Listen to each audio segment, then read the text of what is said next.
شیخ صاحب فرماتے ہیں افسوس کی بات ہے کہ آج زیادہ تر لوگوں کا مشغلہ اور فکر صرف قیل و قال، غیبت اور چغل خوری کرنا اور لوگوں پر طعن کرنا رہ گیا ہے. لوگوں کی نہ حق تفسیق، تبدیع اور تکفیر کرنا رہ گیا ہے. ان کا مشغلہ اس کے سوا کچھ اور نہیں رہا. اور میں یہ خاص طور پر طلاب علم کے بارے میں کہتا ہوں. ان میں ایسے بھی ہیں جنہوں نے اب طالب علم کو چھوڑ دیا ہے اور ان کی پوری فکر یہی ہو گئی ہے کہ تم فلان کے بارے میں کیا کہتے ہو، کیا تمہیں اس کی بات اچھی لگتی ہے، تم فلان کی پیروی کرتے ہو اور ہم فلان کی پیروی کرتے ہیں. اے بھائیو، مسلمان کے لیے یہ لائق نہیں، خاص کر طالب علم کے لیے.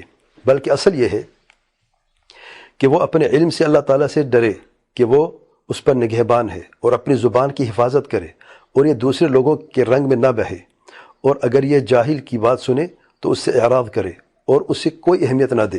اگر تم اپنے لیے نجات چاہتے ہو تو علم حاصل کرنے میں لگ جاؤ اور اپنی زبانوں کی حفاظت کرو، کیونکہ زمانہ فتنے کا زمانہ ہے، خاص کر جب شبہات بہت بڑھ چکے ہیں. فتنے تو دین کا نام لے کر، علم اور علماء کا نام لے کر آئیں گے. ان سے آگاہ رہو اور طلب علم میں لگ جاؤ اور اللہ کی اطاعت کی طرف متوجہ ہو جاؤ.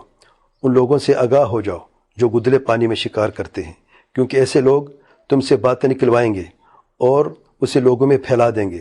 بات کو اس کے محل سے ہٹا کر دوسری جگہ چسپاں کریں گے اور کہنے والے کے بارے میں وہ کہیں گے جو اس نے نہیں کہا ہے، خاص کر جب ایسے ریکارڈنگ کے سامان موجود ہیں جو تمہاری باتوں کو ریکارڈ کر لیتے ہیں اور تمہیں اس کی خبر بھی نہیں ہوتی، کیونکہ یہ خفیہ ہوتے ہیں ان کے پاس جو تمہیں بدنام کرنا چاہتے ہیں. یعنی شیخ صاحب فرما رہے ہیں خفیہ ریکارڈنگ کے ذریعے بدنام کرتے ہیں.